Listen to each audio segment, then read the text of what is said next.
Start her up.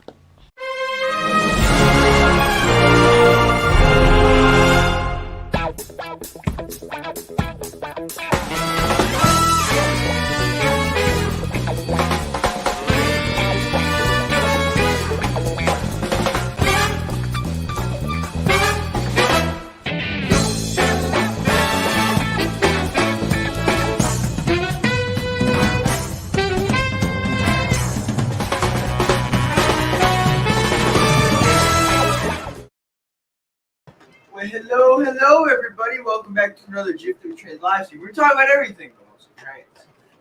Right on! It's Fast Friday or Friends Friday. Ooh, look at this. I got my... Dang. It's got an echo. There we go. We're back. So, Friends Friday, George, what you got going on here tonight? Well, tonight we got all the UP trains. It's a UP special night. Yeah, well, not all of them, but cool. Right. So, welcome to another Fast Friday. If you're just joining us, welcome to the stream. I am Wally, otherwise known as the guy that takes GFW trains places, and this is GFW Trains, or George, otherwise known as GFW Trains. Right on. And hey, kick back, relax, let's have some fun, let's talk some trains, and first yawn of the night, everybody take a shot. Let's sit back, relax, talk some trains. If you're new around here, welcome to the stream. If you're not new around here, welcome back. Please do me a favor. Hit that like button if you like what we do. If you're new around here and just checking it out and like what we do, smash that subscribe button. That really helps out both of those things for us. The thumbs up gets us out there, feeds the algorithm, and the subscribe button feeds our ego. Right, George? Right. So, okay, you're running some UP tonight. What you running? Well, I'm running some, I don't think Oh, George, before we talk about UP, I've got a big announcement. What? We have got a special guest on here tonight, right? Oh, yeah? Oh. Something clicked back there. We do have a special guest on here tonight, and it's a good friend of ours from the YouTube community, Trainman Dan. He's going to be here. We're going to talk a little bit, and then we're going to bring him back in through the studio. Trainman Dan lives out in Michigan. If you haven't seen it, all the way across the lake. all the way across the lake. The pond. That one. Yep. No, Yep. the pond is the ocean. Ocean. So, we live in Illinois. He lives in Michigan. He lives on the other side of Lake Michigan. On the other side of Lake Michigan. He's like more like close to Lake Erie. Oh, he is. Yes, he is. Right, yeah. Yes, he is. So, next state over, he lives in Michigan, and he's got a really, really cool YouTube channel. We're real excited to have him on GFW Trains, aren't we, George? Very excited. And he's got a YouTube channel. Can't wait to talk about his YouTube channel. There's a link down below if you want to check that out and get some special intro on what's going on with Trainman Dan. So getting back around to what you're running tonight, George, what we got going here? So this track right here, we got a train that we haven't really run on the stream that recently. With the BP passenger cars, and I got the 39 76 Challenger, the Vision Line Challenger with some my set of 18-inch passenger cars. It's one of my favorite sets, and I don't really know why we didn't have it out. It was just in the box. And There we go. with the stream. Then on this track, we have one that hasn't seen the stream in probably about 6 months. One of George's favorites, but it's something that hasn't seen the stream. Oh, You're right. Shadow, and it's probably one of the best runners on Royale. Have we ever had a problem? No, that 840, those Northerns, they run so smooth on this layout. That 4449 and that 844, they just are such smooth runners on the layout. I should wear my shirt every stream. Ours Ours Trains. shirt, because Ours Trains always is on whenever I wear the shirt. I like it. We love it when Ours Trains is on. Like summons Ours Trains. We were just talking about some of our favorite YouTube channels, and again, it's really early for me to say my speech, but you know what? It's really cool that we have such a neat YouTube community here. Hey, we got to support each other. We got to keep this synergy going. You know, model trains is sometimes a very solitary hobby, and it's been a situation where on YouTube here we've been able to share a lot of that. Just like we're going to, Trainman Dan's going to share what he's got, share his hobby. Ours Trains was one of the first people that George kind of meshed up with and got to share the hobby, and they met up through YouTube, and it's really cool. So that's a neat thing, right, George? Oh yeah, that's really cool. He was, fun fact, Corey and I, we set the record for the longest stream before the 24-hour stream. Fun fact right there. So it's good to have Corey on here, ours trains. And again, we've got so many guys on here with so many cool channels. I'm glad to have you on here. LJL Rail Yard's another one. Have to check out his channel. LJL had his first live stream yesterday. I got a chance to be a part of, and that was a lot of fun to do. So if you haven't seen his channel, check him out. In fact, let's go through some of the people that are in here. All these guys have great channels. Slagcat, Chesapeake and Ohio Railroad, welcome to the stream. Got our guy Conroy 098, always let me know where there's a derailment at. Got one at Santa Fe Junction on Wednesday. Got George's grandma, my mother-in-law, Mommy Lulu here now. So hello, Tita, how you doing? Good to see you. And of course, we got LJL Rail Yard, like I said. We got Frob 412 in the house. Happy Friday, Friends Friday, Fast Friday, Family Friday. We got it all going on here. We got David Kohler in the house. Welcome to the stream, David. Good to have you here. Again, smash that like button if you haven't already. We got Mark's Trains in the house. Good to have you, Mark. Love that you're here. If you're not a subscriber, hit that subscribe. Hit that like button. It helps us out with the algorithm, and it helps us out with the ego, doesn't it, George? Ken Suter, good evening to you, too, as well. Good to see you here. Good to see you. We got Alfie's Trains and Automation in the house. Alfie, glad to see you back. Always good to have you on board. Rocket Man Bill Cabrera. He was our favorite, your favorite, everybody's favorite, featured in the last GFW train video with Menard's review on that, which has been an interesting one to see some of the comments about that. People act like we've never run trains before. Well, that's all right. That's all right there. No, it isn't. It's not all right. George is like, trains are my jam, dude. Trains are my jam. That's like an insult. Yeah. Like somebody like being like, did you put batteries in the remote? That's like the dumbest question ever. Why would you make a review without thinking of that? I don't know. In fact, we did put batteries in it. They did. I did. Cloverdale Mine and O-Scale Moderero. Good to see you, buddy. Good to see you. Radar Diddy. Good to see you in the house. Devon McKenzie's always here, always supporting the channel. Thank you so much for that. Appreciate that. Red River Rail Fan says the UP is the best. Well, we definitely have a UP night here tonight. I think that one of the reasons why George is always running that UP reefer train is because it's too long to put away. It's too long to put away. So he just parks it different spots on the layout. The cool thing is we've got a layout that's big enough where we can park a 27-car train in a couple of different spots. 30-car train. Oh my gosh. Stephen Kovril, that's another great channel you got to check out. Stephen's a good friend of ours, good friend of the channel. He's always supporting us. He's a good friend of George's, a personal friend of mine that we met through YouTube, the YouTube community, and it's always good to have him on. And he just got back from a cool trip where he's down in South America and went to Antarctica. Who is this? Stephen Kovril. No way. Yeah. What? Yeah. You went to Antarctica? Yeah, he was posting pictures up in on Facebook and everything like that. Pretty cool. And let's see who else we got. Give a shout out to Megan Blonda. All right, Megan, thanks for coming in, saying hi. George, and I like it. I like that you're here. And George is always a little bit shy about his train hobby when the friends from school and everything come on. So, hey, glad that you're here. Glad that you're saying hi. And George, shout out. Shout it out. Come on, you got to give Megan a better shout out than that. Give her one of those, man. Oh, like a real one. Hey. No, okay. Anyways. Hey. Hey, PR Joe. PR Joe is in the house. Good to see you here. Good to see you, PR Joe. We got Iron Horse Productions here, hanging out with us this evening. We got James Train says, hey, do I smell an intermodal car? Sure do. We got those intermodal cars, and we even got some special GFW Trains intermodal cars back there. Those are new up there. Custom made. Well, those are productions. Yeah, I made those bad boys. I think they turned out pretty good. What do you guys think? They turned out amazing. Amazing balls. Fun fact, they were old CN. Yes, they were. Robert Edwards here. Good evening. Good to see you. Again, if you're just rolling through the door, please smash that like button. If you're not a subscriber to GFW Trains, please subscribe. We would certainly appreciate it, wouldn't it, George? It makes George's head get big when you subscribe. Every subscriber gives me a meal. Every time GFW Trains gets a subscriber, an angel gets his wings.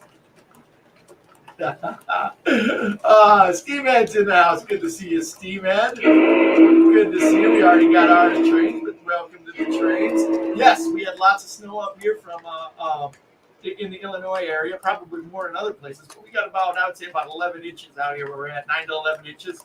And yeah, lots of snow, but George got a snow day the other day, which was nice. You were working on a video that day, weren't you, George? Yeah. So it was. Lego video. Yeah.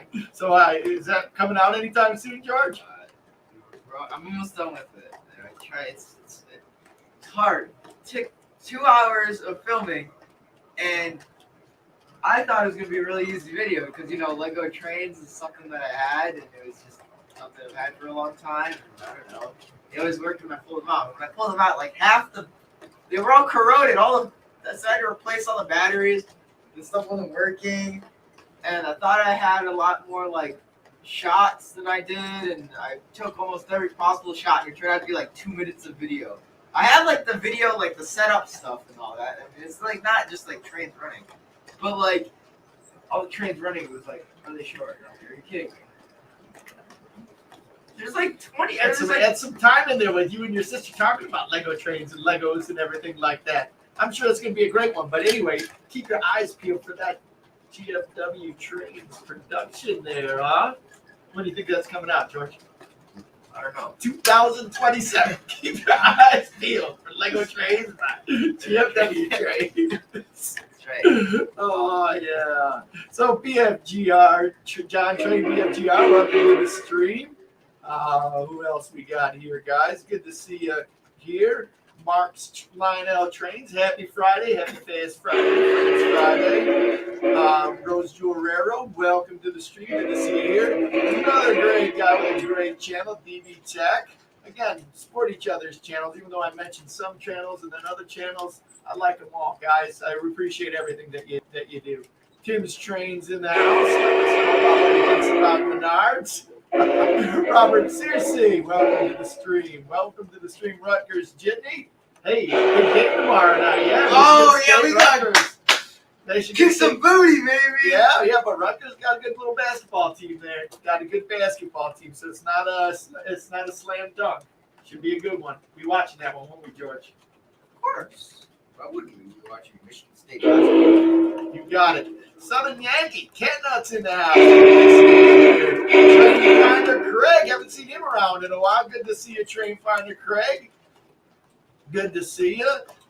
Welcome back to the stream. We missed having you around, that's for sure. Let's see here. Apple and Oranges lines in the house. Again, this one, I like apples and oranges because he's got some neat stuff, NPC stuff. Yep, he's got it all. He's got everything. Everything there. Let's see here. Snow day from college today out east. Good job, R. What do you do on your college day? We got Ravenhawk in the house. Good to see you back, Ravenhawk. Aaron Cleabeds in the house. Good to see you, Aaron. Thanks for coming by. Thanks for joining us for Fast Friday. Let's see. I'm rolling through here really quick so I can get caught up and get back talking with everybody real time. Yep. Yeah, Michigan State at Rutgers. Michigan State's got a good little basketball team. Nobody thought that they were going to be all that great. The best part about Michigan State's basketball team is nobody can name a single player on their team, and they're still good. That's what you like about it. That's what you like. Tom Izzo. That's all I got to say. Tom Izzo, baby. Tom Izzo, when he's mad, I love watching Tom Izzo mad. Oh, yeah. Slamming clipboards on desks. David Stevens, good to see you, David. Thanks for coming. So, all right, George, you got your UP stuff out here. We were talking a little bit about UP stuff, and I want to talk about that a little bit, and then I want to get the man of the hour in. Here we got our man, Trainman Dan, who's just biting at the bit back there beyond the scenes, and he's going to come on. Can't wait to talk to him. He's got some neat stuff, a cool perspective on the hobby, a great YouTube channel. If you haven't already, go down below. We've got his link in the description down below. Oh, I missed two people here. How could I miss them? My dad, Grandpa, George Wardick in the house. My mom, Anita, here in the house. Good to see. She rode Ride to the Resistance today. Rise to the Resistance. Nice. They're down there They're doing some Disneying right about now. Doing some Disneying. Join the life of being attacked. Right. Rose Joe Railroad says somebody keeps texting me, George. Getting some text there? Yeah, but Those smirky smile on those texts. Smirky smile. Hey, Boxcar Jerry, welcome to the stream. Mike Mellon, good to see you here. Good to see you, Train Friends. If you're just rolling through the door, smash that like button. That really helps out a lot. And subscribe if you're not a subscriber, that's for sure. So, George, all right. So let's talk about this. This one rolling right through here. This is the UP Challenger with the elephant ears. And in my opinion, I think that is one of the most beautiful articulated engines, if not the most beautiful articulated engine. I love the colors. I love the it's gray with a touch of yellow, and I love those elephant ears on there. What do you think about that?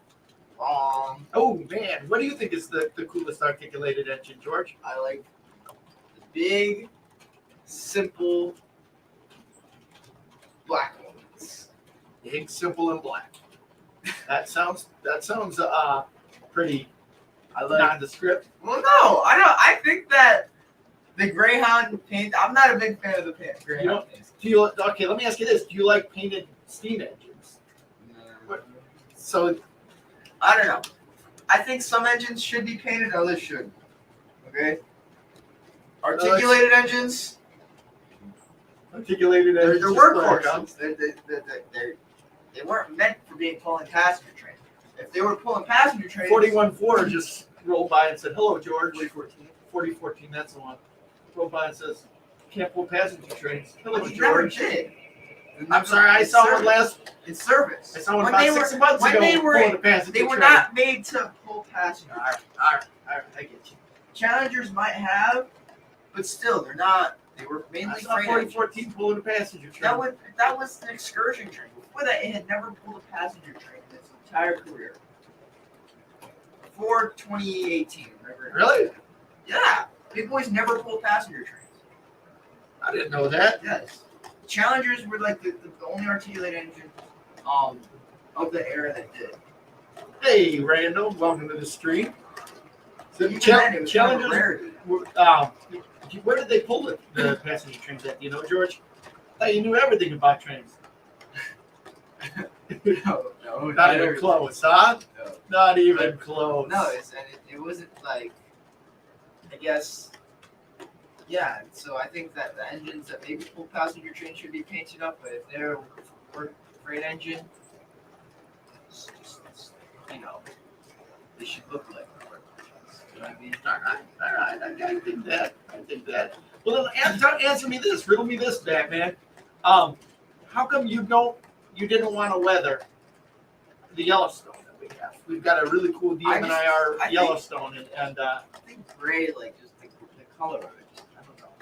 It just wouldn't look good weather, in my opinion. I think we have other engines that would look good weather. And I think that I don't know. I think that it's something about PS2 colors or MTH PS1 colors, like the gloss that they have, just doesn't make it look like it would look good weather. You know what I'm saying? Right.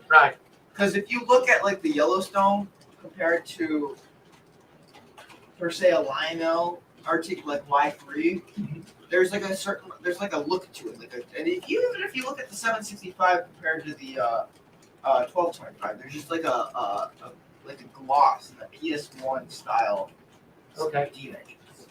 I got you. I just think that it just wouldn't look good like weather.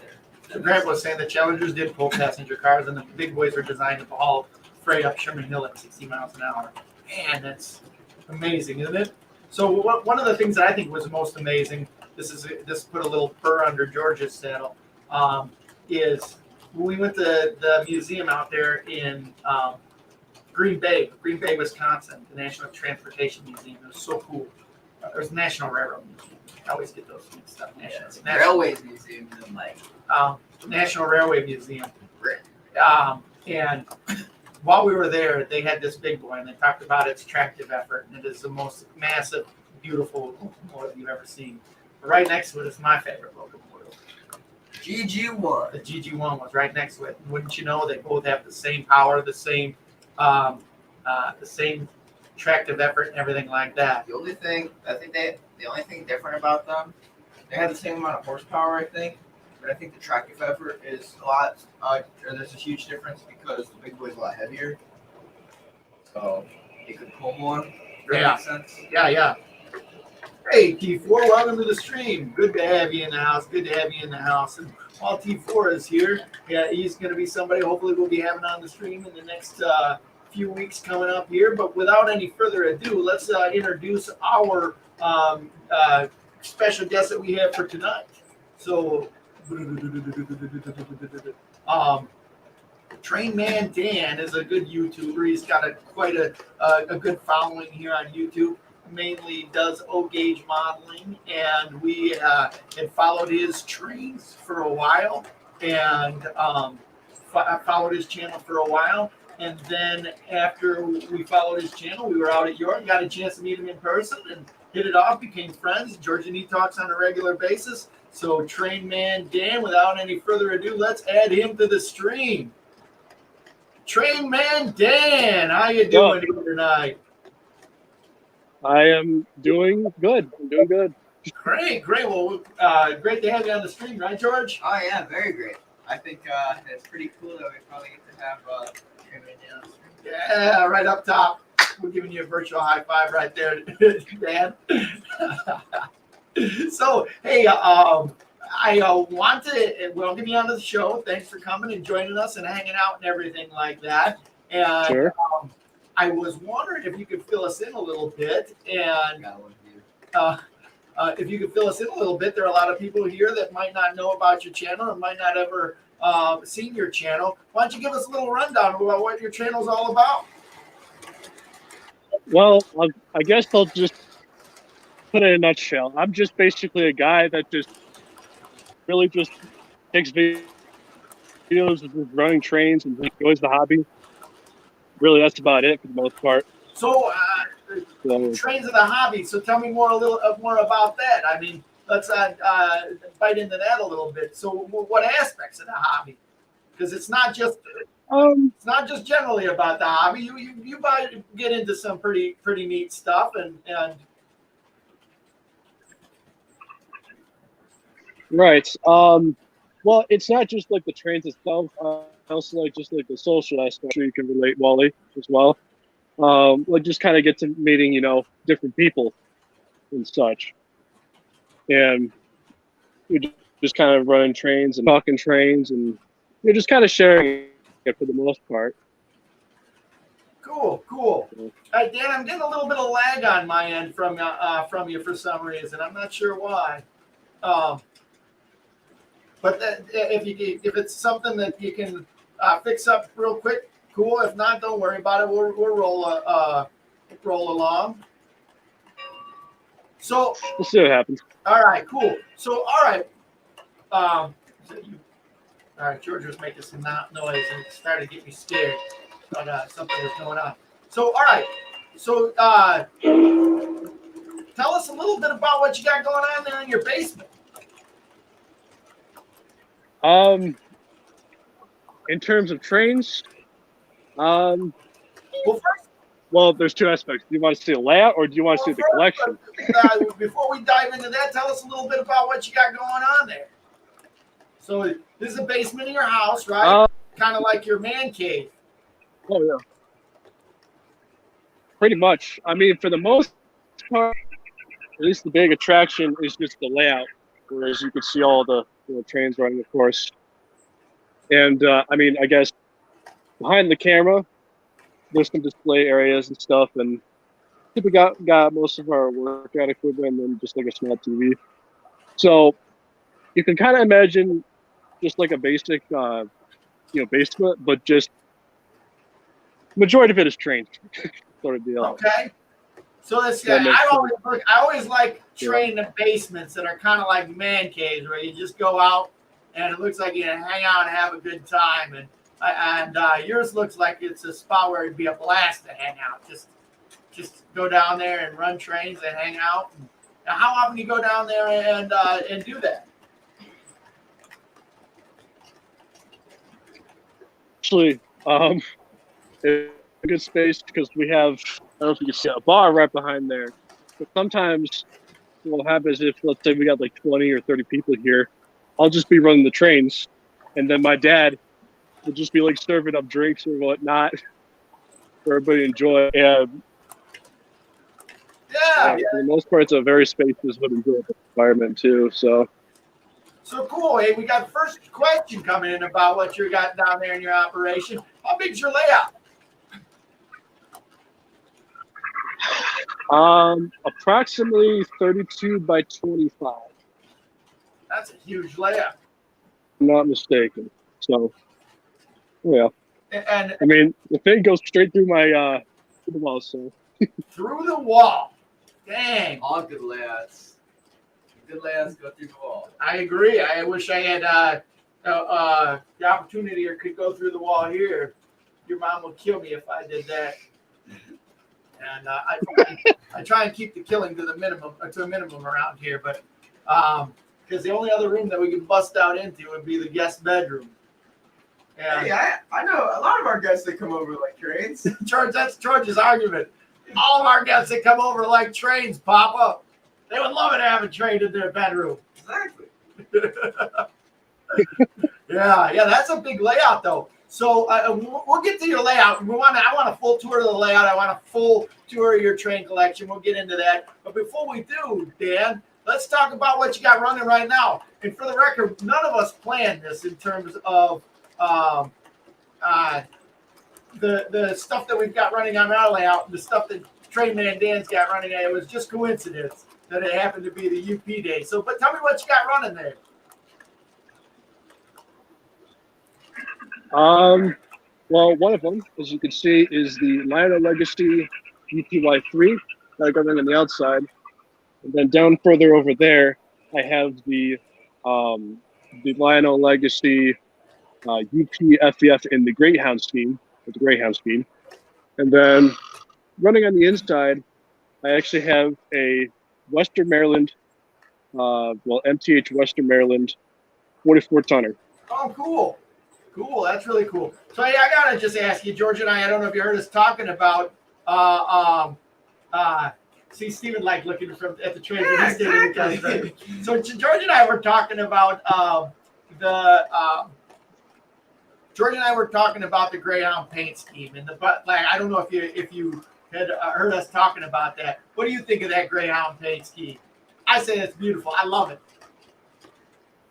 I think it's a cool paint scheme. Just about any UP steam, for the most part. Black or Greyhound? Gun to your head, you got to choose one. Which you choosing? Black or Greyhound? Hey, I want you just to think a little bit, right? How would you just think of what it would look like if every single UP engine you ever saw again was Greyhound? Big boy, Greyhound big boy. Just think of that. I didn't say Greyhound big boy. I said Greyhound. Greyhound big boy seems a little that one. All right, so, I'm gonna imagine that you're talking like Blackhound isn't just like the regular black paint scheme, but so you've got two yeah. Union Pacific steam engines on your layout, a black one and a gray one. Which one do you like?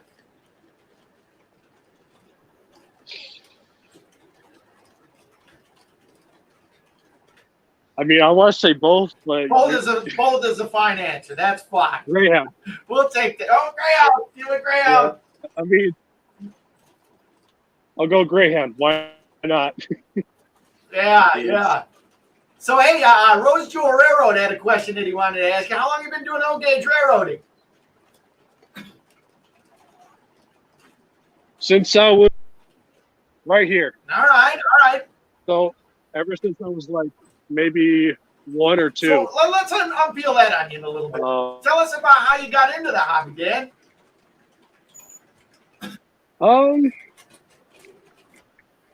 Well, at least from what my dad tells me, I don't remember this, by memory, but at least from my own experience.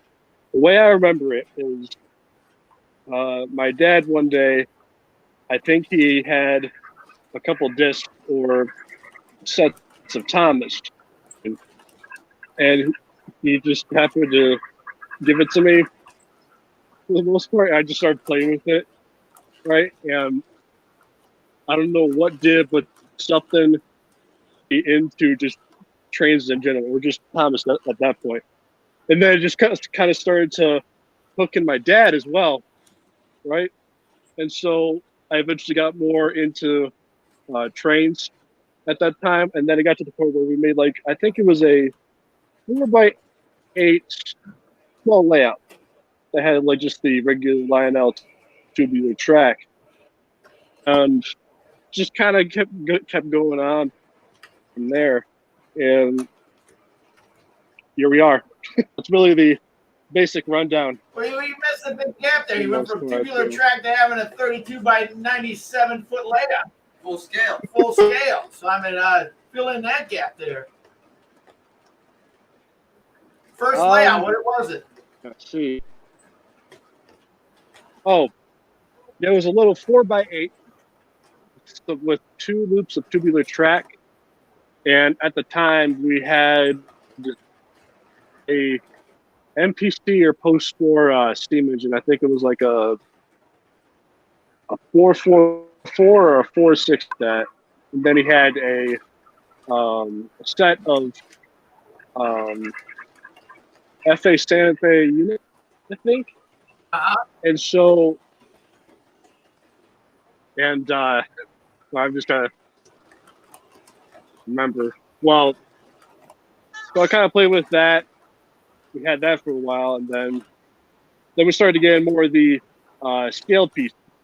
And from memory, one of the first scale pieces I remember my dad getting was I think a K-line C&O Allegheny that we ran for a little while.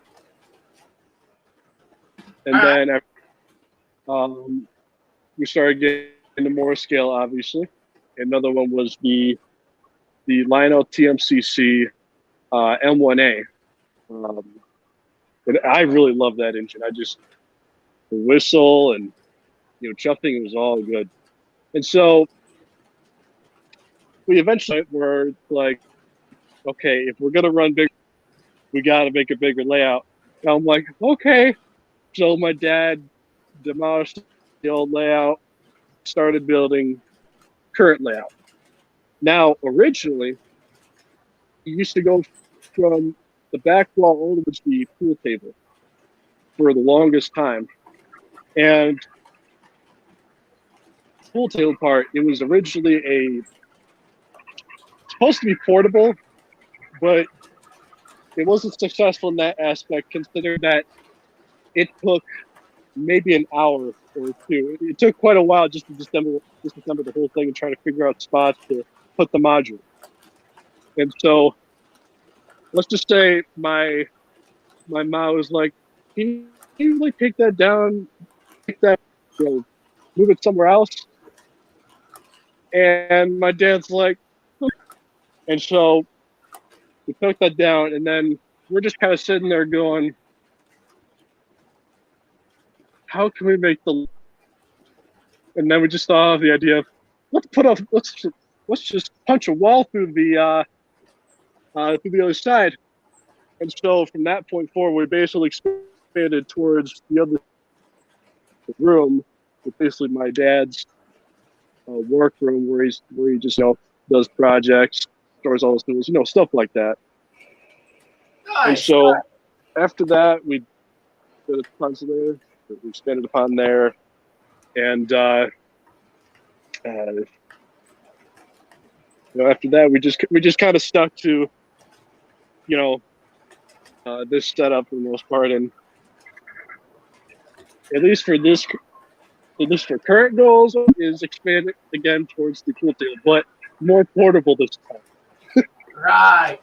But other than that,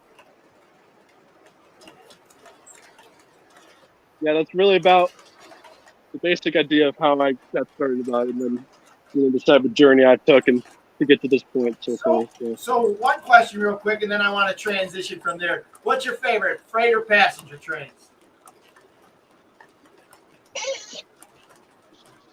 I mean, I like them both. at least for me, if you want to add character, at least if you like seeing different things, for me, it's freight trains because, I mean, as you can see, what I like to do is do mixed freights where you can see like different cars, different road names and stuff. Whereas, yeah, you know, passenger unknown, but you're basically seeing almost the same car, right, in a passenger train. So I'm not saying that passenger trains are not my favorite. I have a preference to freight.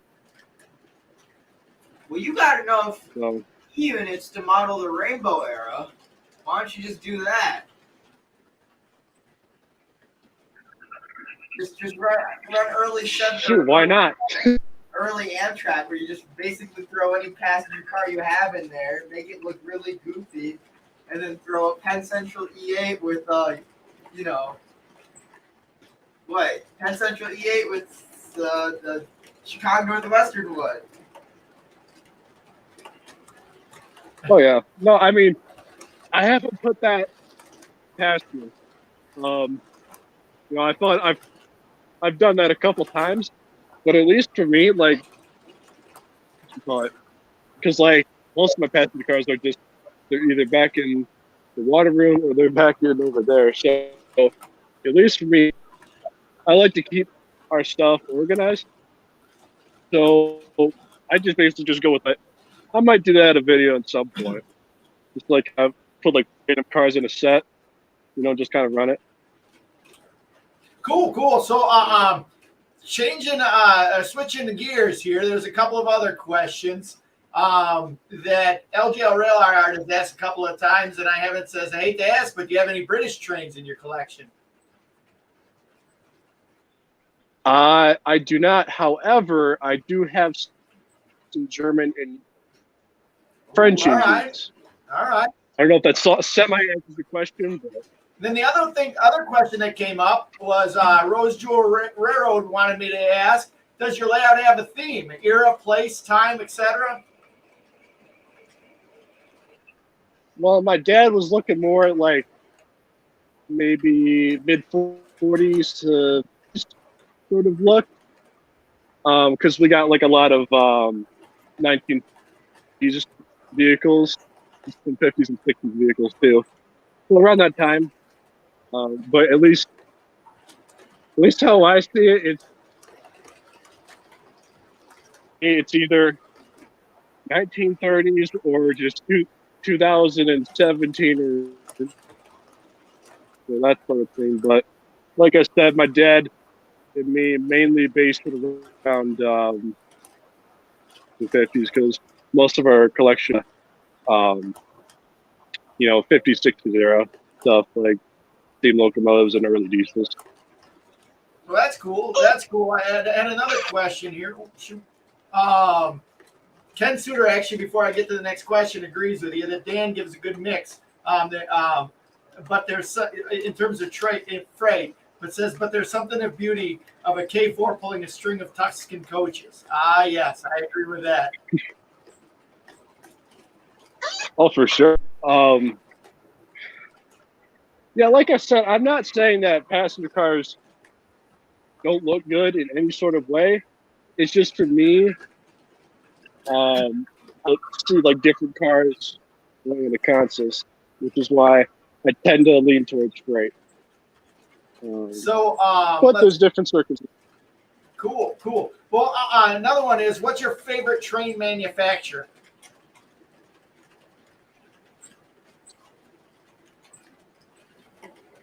That's a tough one. Because if you haven't caught this theme yet, Dan does not like to choose. He likes everything. Yeah, well, would you like to have a I'm a little indecisive, let's put it that way. Yes. Oh yeah, easily.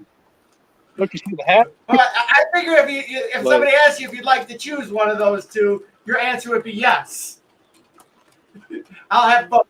Well, if you say, do you like Lionel MH? Yes. Both. That's good.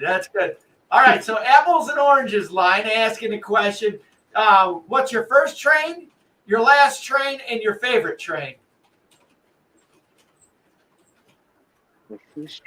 Well, Yes. I can tell you my first TMPC train. It's a 1990s one when I got for Christmas. I think it was around 2011, 2010 or something like that, when I was still around maybe 10 or 9. And that one actually has some, it actually has TMCC built into it, because though I don't recall if the 1990s Reading T1s had TMCC in it, but I just know that when I got it, my dad told me that, it was upgraded to TMCC. So there's my oldest one, my first engine. And then my favorite engine, see now I'm getting a little indecisive now, because I like all of them, but if I had to pick one, I'd probably say the Reading T1, or at least the Lionel Legacy Reading T1, because the sound just sounds so good. And So Lionel they Legacy did a phenomenal job. I can tell you my favorite. Tell me your favorite, George. George's The cab forward. cab forward. Everybody take 2 drinks there. George says cab forward, and George yawned about 17 times there. That's a cool one too. Yeah, I like cab forwards. I don't know if I could choose a favorite. Yeah. Now in terms of my last train, I'm assuming he means like the last train I got. Yes. Let's see. I could actually pull it off the track real quick.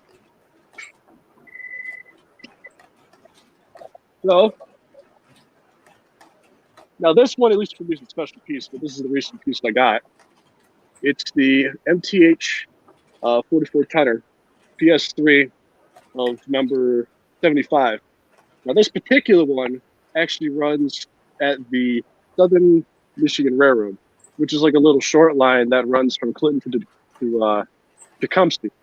And I remember going there a couple times as a kid with my dad, and just, I don't know why the engine just kind of put a sentimental liking to it.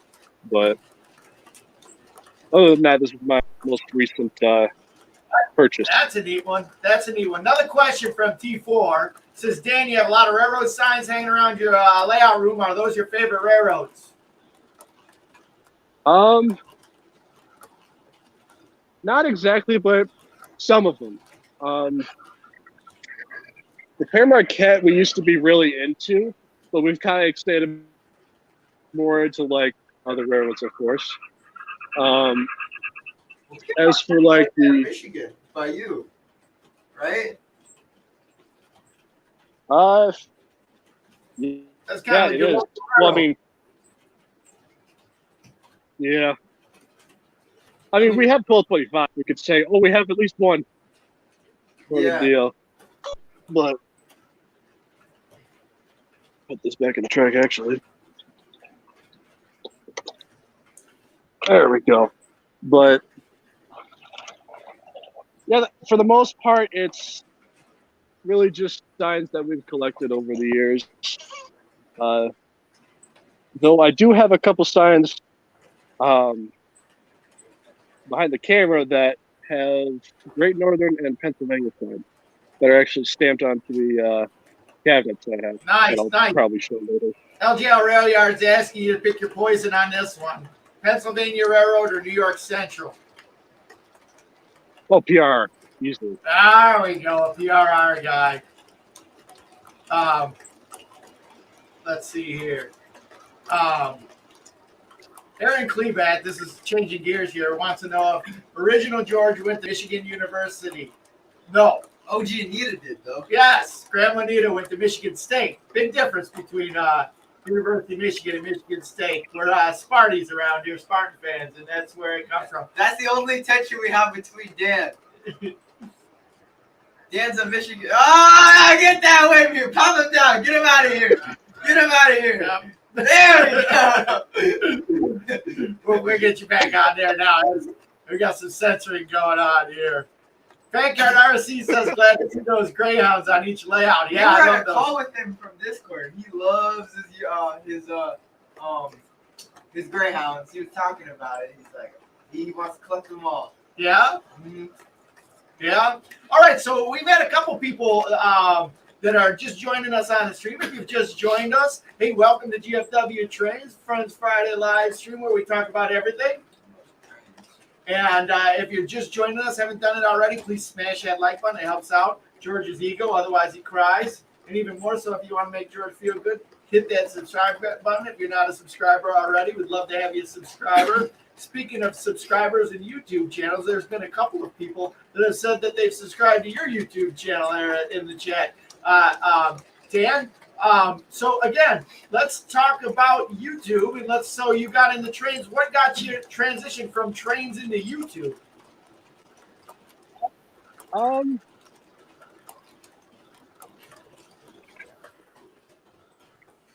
Well, I vaguely just kind of figure out how I even got it, but I can tell you what I remember is I remember what kind of we was kind of sitting around or whatnot, and I had this old email, right, that I just haven't used for a while, and then I'm just thinking, why not post a video? And so I create a account and stuff and started posting. It was slow, but I eventually got to the 500, 1K, sub marker as usual.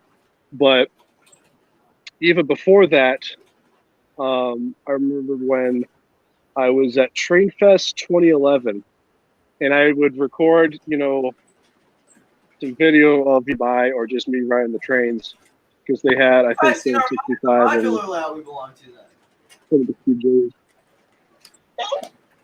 Oh, the D3R. Yeah. Actually, they're doing a meet right now. As we split. But anywho, so yeah, really from this kind of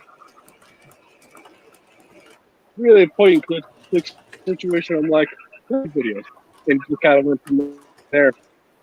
You got real choppy again there, Dan. I don't know if it's something that you've got going on with the sunspots, or if it's a situation with your YouTube there or your live stream. Again, don't put too much on it. Just wanted to let you know. Yeah, for sure. All right.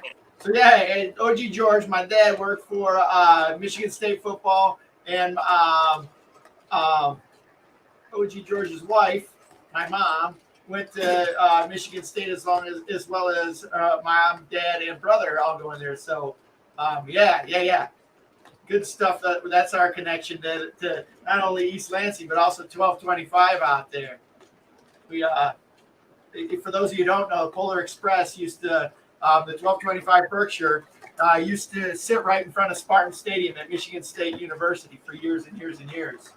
So yeah, Stephen Corporal just subscribed to your channel there, Dan, and it's if you haven't already, go subscribe. Go over there and subscribe to Trainman Dan's channel, and then follow loop back around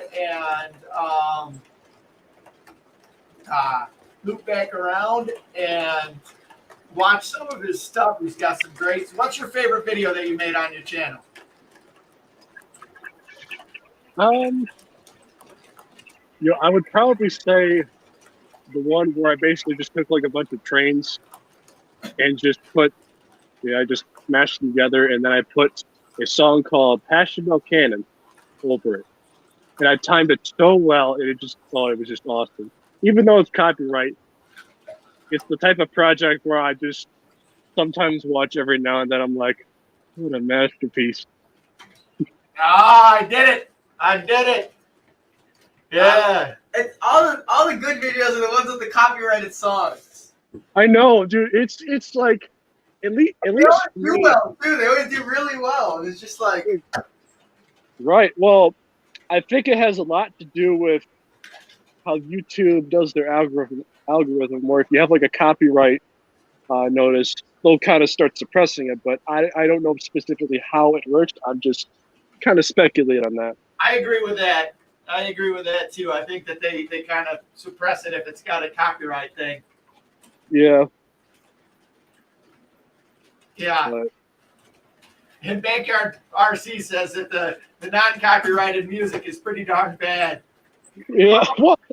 Well, there's a couple decent ones, but for the most part, it's not my first choice. Right. Right. Well, hey guys, I'm gonna head out. I have a friend who's got a birthday party that's going on right now, so I'll see you guys. I'll be watching from the birthday party. All right, man. We'll see you around the roundhouse. Let's see each other. Take care, George. See you. Thank you, Dan. So I'm flying solo here back on GFW trains on the Friends Friday. Again, everybody, if you're just joining us, welcome to the stream. If you're new around here, welcome to GFW Trains. This is Trainman Dan. If you're an old friend, welcome back to GFW Trains. Smash that like button, subscribe to GFW Trains if you're new, and check out Trainman Dan's channel and subscribe to him too. So yeah, I think that that you're right in terms of the algorithm. If you've got something that's copyrighted, it tends not to push that out. Yeah, I mean, which is unfortunate. I mean, at least for me, as long as you're not making an income for it, at least for me, I don't see really the issue. You know, I mean, that kind of just like the thing to see, or that I like to do, is just kind of do my own projects where I'll just kind of mash up a bunch of trains and just put music over it, and effects, or just kind of stuff like that. So, all right, without any further ado, I've been having a bunch of people ask, and my dad just asked, and I gotta to do what he says so I can make sure I get a good birthday present coming up here. Dan, they want to see your layout. Can we go mobile and see some of your layout? Ooh, layout. We can do that. All right. Hopefully I can switch my camera. All right, camera. Just give it a second. All right, there we go. So, as you can see right here, got a little road going on right over here. We kind of work our way towards the town. All right. Got a little Weaver. That's what we got going on here. Station. So,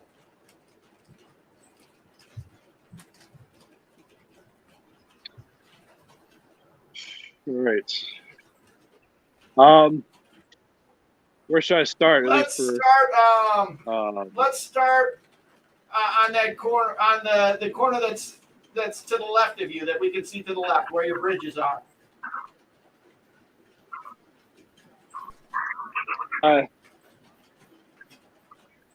Back for the roundhouse, I'm guessing. So, right here, Yeah. got a little bit of road going up here, and some little crossings that light up too. Now, I should show you what the railroad crossings do, or how it's set up. So, but Dan, don't mean to cut you off. Go a little bit slower with your camera. It's really blocky. So if you go slower, we get better picture. Are you good? So, all right.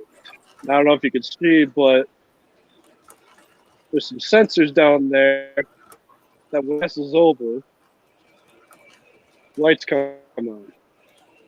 And actually on top of, them coming on, when the sensors come on, there's also a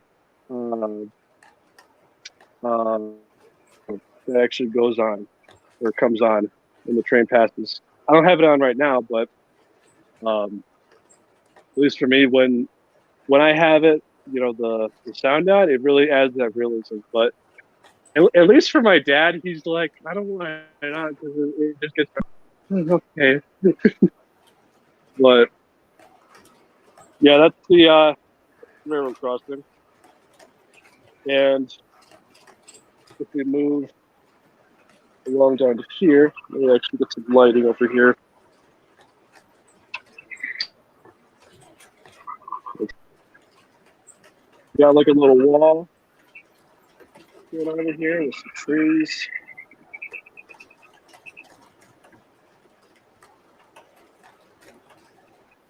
We got that. So that's a roundhouse you got them going back there, huh? Oh yeah. This is the back part where we got. Got to slow down on that one. That one we get that roundhouse is so cool. We got to get a good shot of that. Who makes that roundhouse that you got there? MPH actually. Really? I had no idea that roundhouses. Yeah, hopefully it's not too bad. No idea.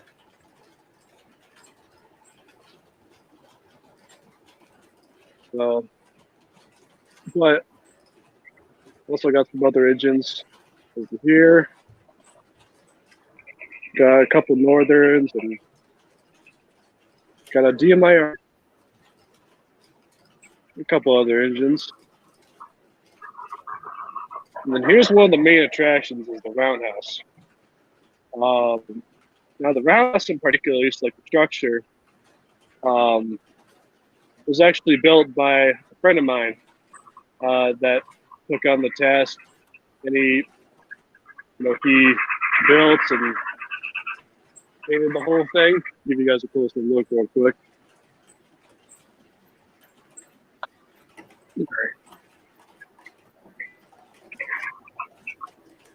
See, not only did he paint it, but he also kind of weathered it too.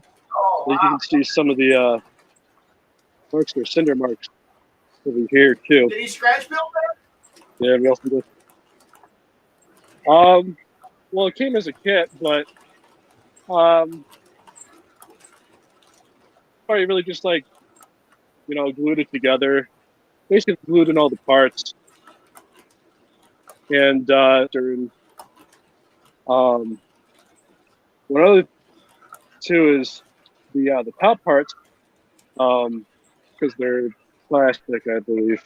The parts we actually put cinder or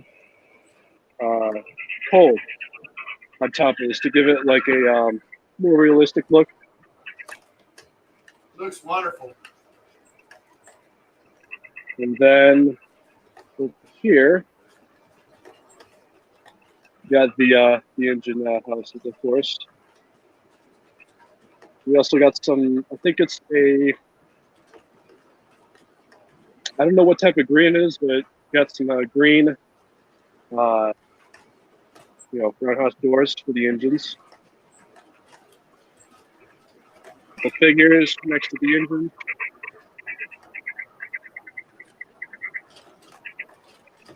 Got that, and then there's the turntable.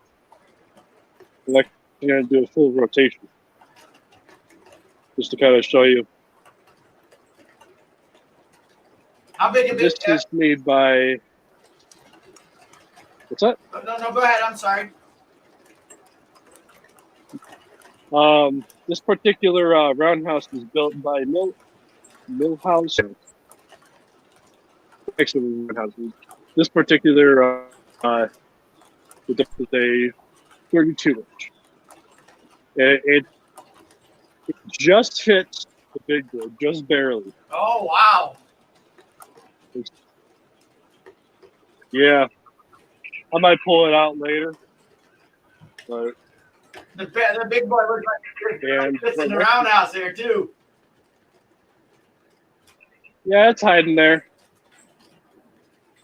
Yeah, nice 18 got that. roundhouse.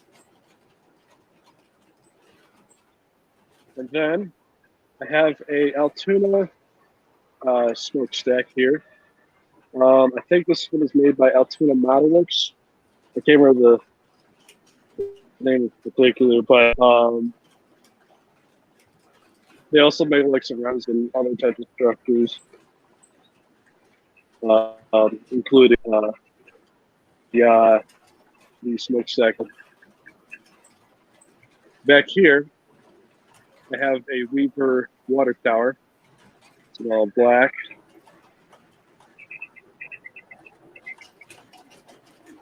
And then if we go over here, got this big cooling tower here. Oh, that's cool. With a bunch What of more. engines do you got over there? Engine-wise, There's a B&O right there. LJ was asking if you got any B&Os. I saw some B&O Sharks. we have Or those Alcos. Or egg B&O. Yeah. There you go. I had one at one point, but I decided to sell because just to make room for some other stuff that we've bought for the recent catalog.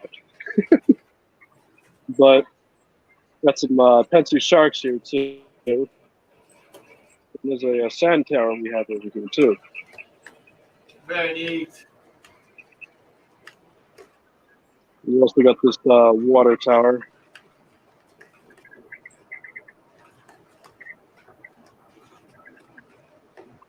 And then we have a like this. At least this part is.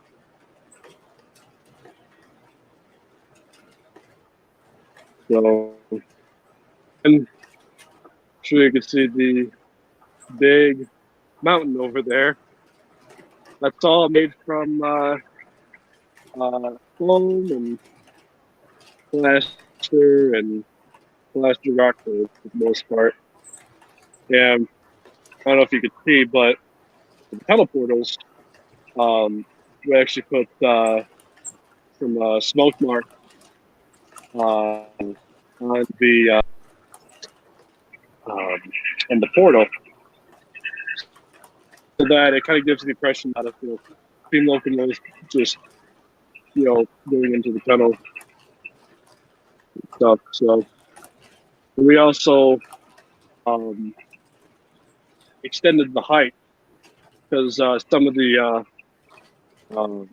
cars that are kind of tall, as well as the GG1 we also have is because when you extend the pantograph, sometimes they're too tall for the portal, and then some pantographs, and then you just more problems. But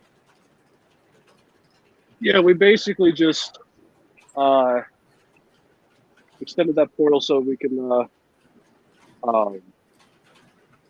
allow taller locomotives or taller to actually pass through. So I'm actually going to move. So T4 says This is front part. T4 is wondering. It says you have a blue RBM and N, and the other one, is that a Frisco 4500?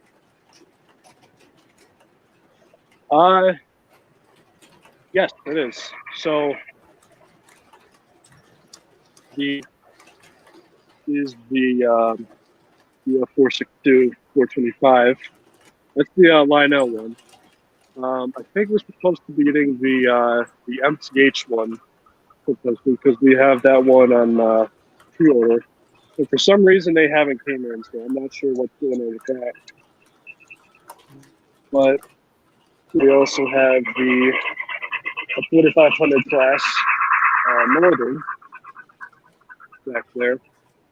And I don't know if you can see in the other engine ship. So we also the Frisco Meteor that Lionel made.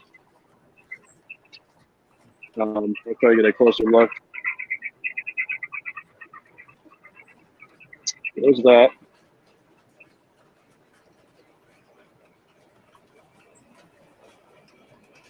Hopefully fast. So, question by Ozark Midland Southern Railway is: does the layout have a staging area?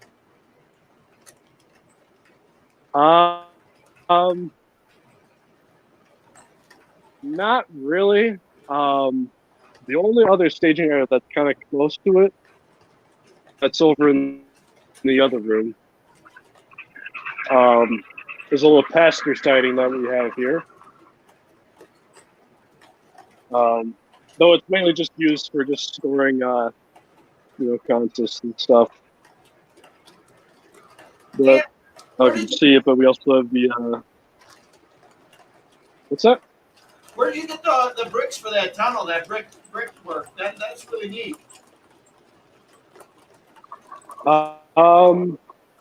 So this stuff we got from Scenic Express. Okay.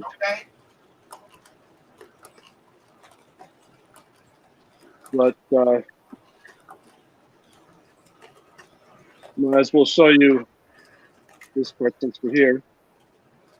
Got a yard full of diesels and rolling stack over here. And then got a little bit of a loading bay over there. Some other cool abilities. Now this one, from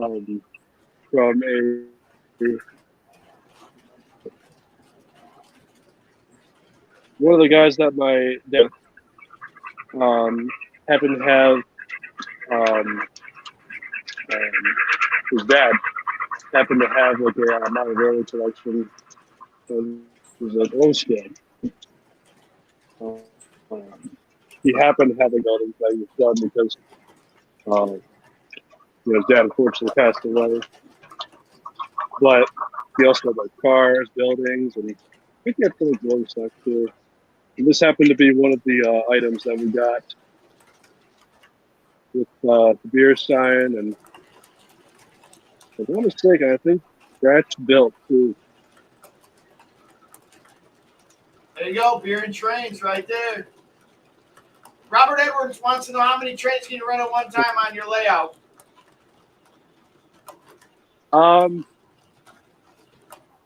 If you're talking as like just a big last shot, the closest I got to is 10. But in terms how many consists, I'd 2, 3, 4, maybe 5 or 6. That's as far as How I many know. independent loops do you have? We have 3. So 2 loop. Here's the 2 loops outside, and then over here, and then we have the inner loop right here. For the most part, really just circles around this side of the layout table and full tower. And now, at least for me, I forgot to show you, but That's we also got this town of got the Davenport, the barber shop over there. And if you look further down, there's just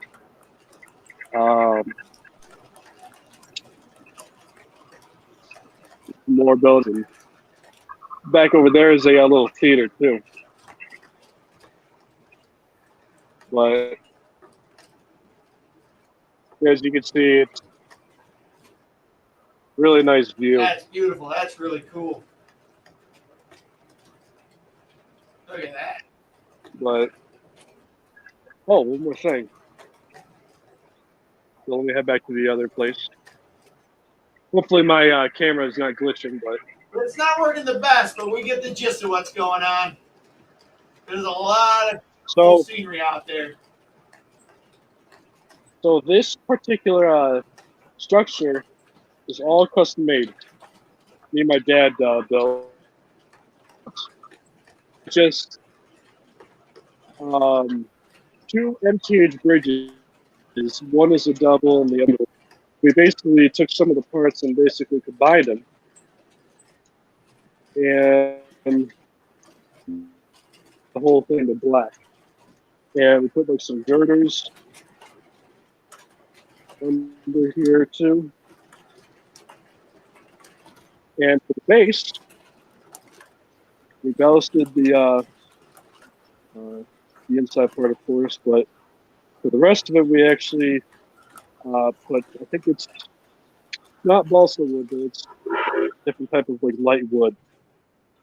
And we just wanted to make it kind of more of like a wood base. And at least for me, I think it really turned out nice. We also painted, we also painted the walkways as well. I don't know if you can see, but we painted it brown and black. Just we got a couple of the figures and automobiles as well. So, and these do actually light up. So I should probably put on the power for that at some point soon. But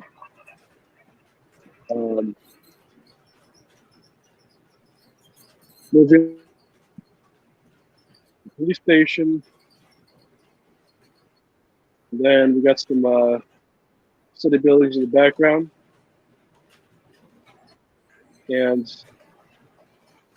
some other buildings. And the yellow building right here, we basically took and just took off one and just combined the Dan, not to cut you off, but FYI for you, it's really pixelating and hard to hear. I don't know if you can restart it or your camera or I don't. But it's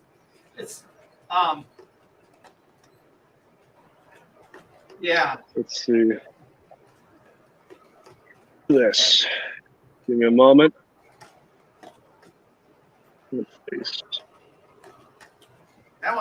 That's way better. That's your computer? This is my this is my phone still, but looking all good. No, it's same. There was a moment there where I saw your face and it looked nice and clear, but it's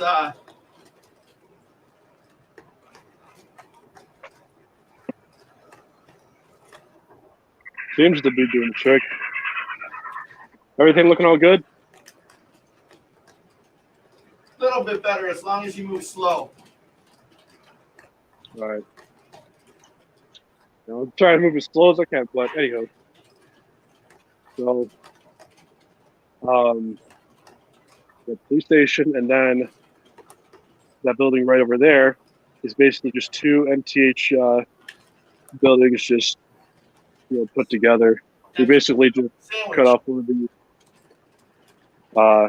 of the bases. We're not cut off, but we disassembled one of the bases and just combine them together. Hey, we got a request to run one of the streetcars if you can.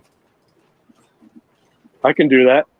And Backyard RC says if you're on Wi-Fi, he's suggesting to restart the router. I'm not going to pretend like I know what that means or if that's going to work, but it's a little bit better with the camera right now.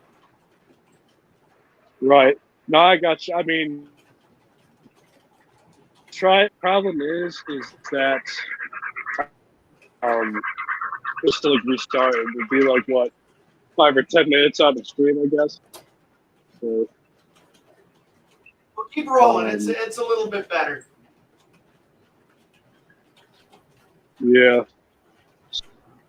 Back there, I don't know if you guys can see, but we also got the bank back over there. We got like a couple of cop cars and a Railway Express car, truck. Kind of seeing a robbery. Oh, that's cool. Nice over here. All right, now here's the station. Now you'll notice right away that on top of the station is a Pennsylvania billboard. Now, I believe the billboard was made by Miller Engineering. We got a couple billboards around the layout. We also have a Great Northern one up on top the Susquehanna Hat Company. And that one actually lights up too.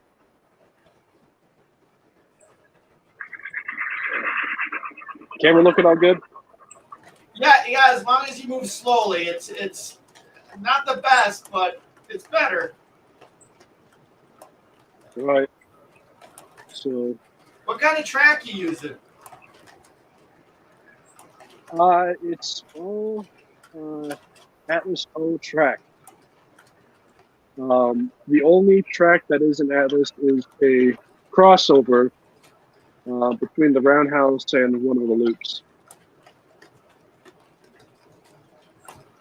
But also got some figures in the station. See you later, Randall. We'll see you in a bit. Oh, that's some beautiful I also stuff. have this. Amazing. Oh yeah. Yeah, at least whenever I make my videos, I don't really talk as much. I just let the engine speak for itself. So speaking of that engine speaking for itself, I don't know how hard or how easy it would be, but we've had a couple of requests to run the streetcar. Streetcar? Oh, that's right. I gotta go do that real quick.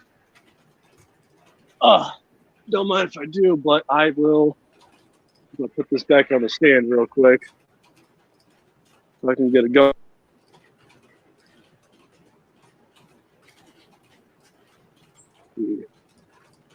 Alrighty, give me a moment. Sorry for the camera lag. I just didn't expect that. All right.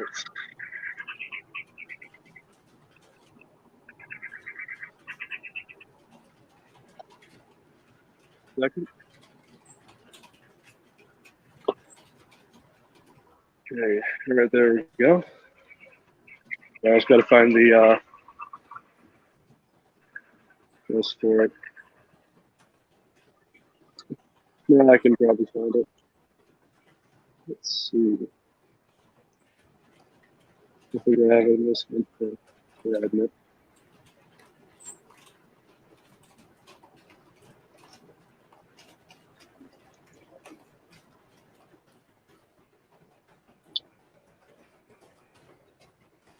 We've been found.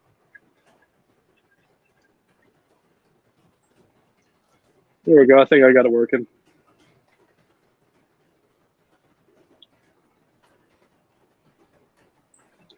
All right.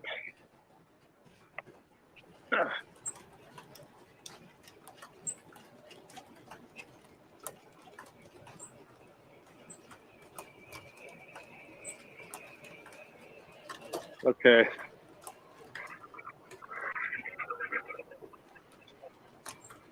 Get the trolley going.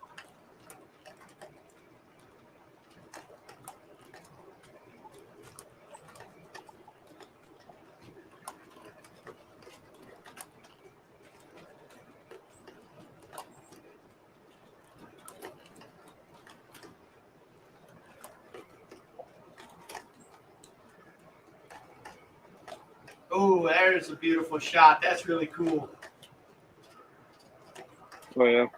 I don't really take video of this. I gotta do a video of that.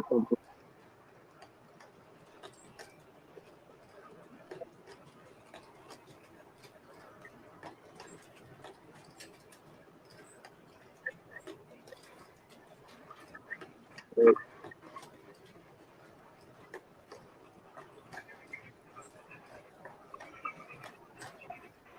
I don't know if you can see it, but behind the buildings, you can see the track goes behind the city.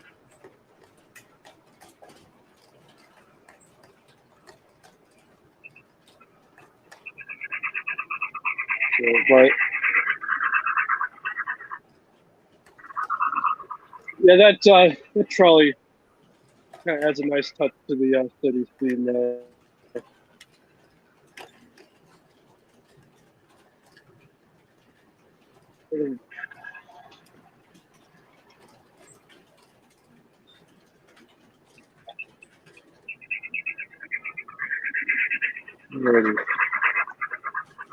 I think that about covers. Wait, actually, Well, there's one more I've thing. got one. Well, actually, all right. Go ahead. Show us what you got there, because then I've got a follow-up question, and I want to ask you about your operating system and everything like that. And I think you're actually going to the right spot where I can ask about it. So I also have some Z stuff, signals, overhead signals. These are Petsu style, I believe. Signals.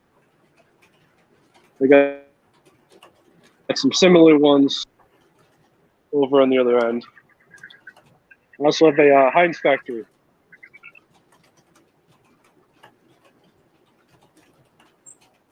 A little bit of a freight depot on there too. But yeah, other than the Heinz factory, that really about covers it. So I'm gonna put the stand now. You said there was a question? So, Jody Smith wants to know, what do you think about Lionel not re-releasing locomotives and passenger cars and freight cars, such as all the K-line tooling? Lionel's just sitting on it, not doing anything with it. You know, I do wish that Lionel would kind of bring some of those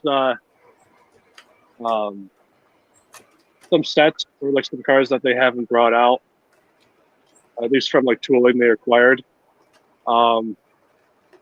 Actually, what I would really hope that they acquired is the Reading Crusader tooling, but I don't know if that's even a thing for them. That would be a cool one. That would be a cool one. So, hey, I have got a question too. Well, yeah. So your layout. Tell me a little bit about your operating system and how you got it all set up.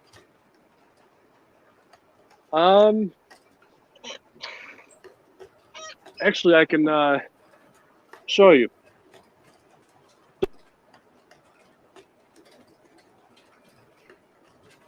All right. Go into the layout.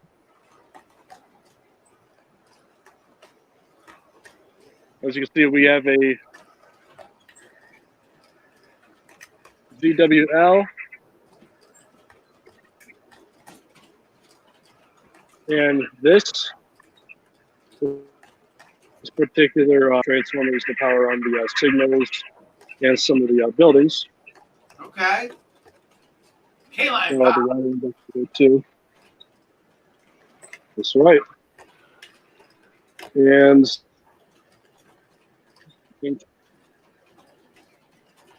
I could go under, but you're probably not going to see it as well. But, so you can operate. But really, for the most. So you can operate PMCC and DCS through there. You're operating both those systems. How's that look? Yeah. Not necessarily. It literally. How does that look? But how do you have that all wired? Well, in terms of wiring, Smokeaholic there. that part yeah, we got smoke, lots of it. But in terms of like the wiring part, that part I'm not really familiar with. Okay. I'd probably know more, but You've got for our so that you can run MTH and Lionel engines, right? Yeah, basically. In a way to where we can run both engines. The only time it becomes a problem is if you're just adding an MTH engine while you have a Lionel engine on track or on the layout. Do you do much or any conventional running?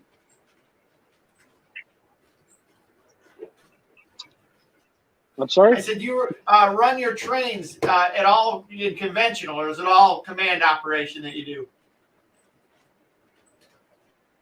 It's mostly command operation because like most of our stuff is command operated, but in terms of like conventional, don't really run much conventional unless if someone brings the conventional engine over or something like that. But mostly just run command stuff for stuff like that. So. Cool.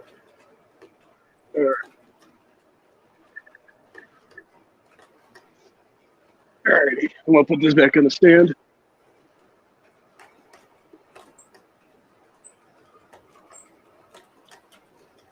Any problems with the cam?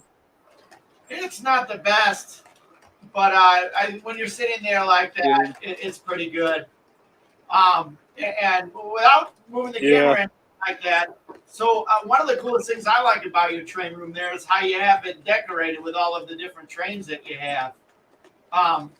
So you and your dad put that all together, right?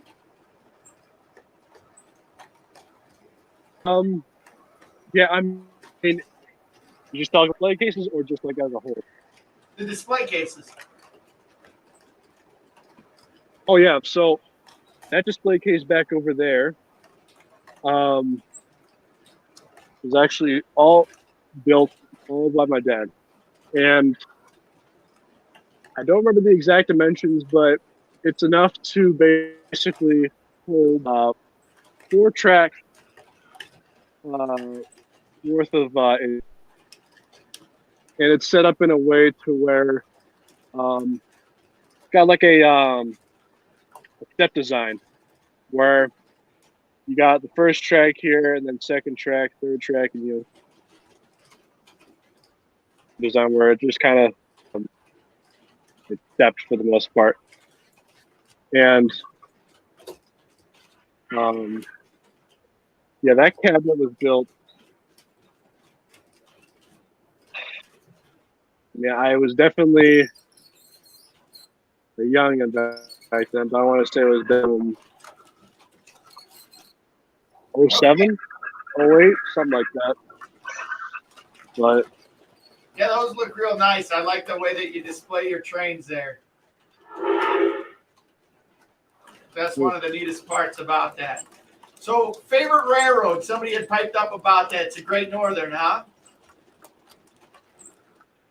well, in terms of favorite, one that comes to my mind first is Great Northern. So yes. Great Northern, God. And what's your favorite locomotive that the Great Northern has? If I had to pick, it would be the Great Northern R2. Oh, that's a nice one. That's a mighty locomotive there. That's for sure. Oh yeah. Cool, man. But cool. So, you have any specific trains down there? Leaving the camera where you're at right there. Any specific trains you want to show off to everybody here? Yeah. I could show the collection. Sure, man. That's up to you. Have a day. That's if we don't run into any picture technical difficulties. But we'll start off with the curtain. What's behind the curtain, boys and girls? So take this off.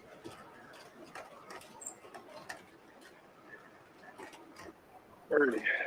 I'm actually going to switch to the camera real quick.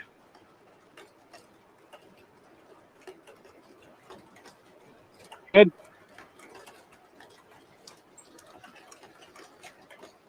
Alright, so start up right here. We got some Santa Fe engines. These fix this SD45. Got the Great Northern W1. That's beautiful. And a couple other pieces. I have the Legacy Santa Fe F3s back there. E8 and so that's sort of cool stuff. And if we go over here, I have a Great Northern 080 MTH red and camelback.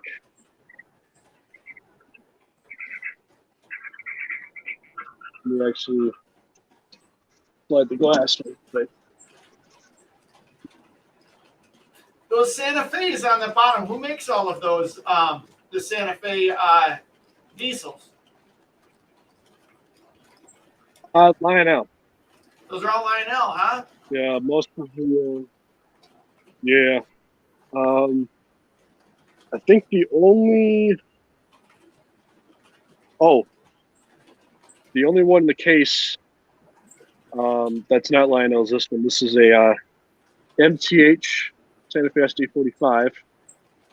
It's the only one that's not Lionel. That Great Northern's Lionel, huh? I'm sorry, can you repeat that? So that I just that Great Northern one's Lionel. That's pretty cool. I didn't know that. Oh no, one is actually MTH. It's a Proto 2. This when we were going down to Cincinnati to visit a gentleman by the name of Sam Parfit, and because he was getting out of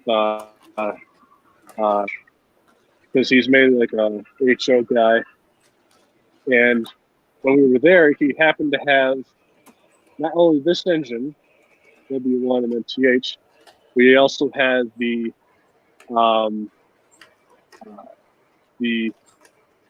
DMIR Yellowstone, a Y1, and a couple other nice jobs that we picked up. So, but in terms of his layout as well, is massive. Like he's got a multi-level layout where it starts at like a big roundhouse, sort of. Then it kind of works its way up towards the top of the layout. But so in terms of foreign engine, one of them, just a MTH 141. What? And if we move along here, Dan, your video's getting real splotchy we there. have probably my favorite European. So, Now that one, if I recall correctly, that's a Lionel engine that Mike Wolf helped develop. Is that right?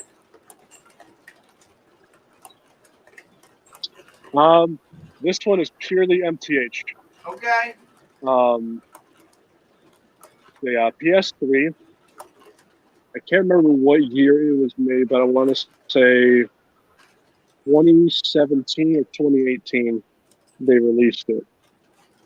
But it's a phenomenal engine. I just like all of the detailing and stuff. Very interesting. Oh yeah. But beyond that, got some running FA units. Yeah, that's really cool.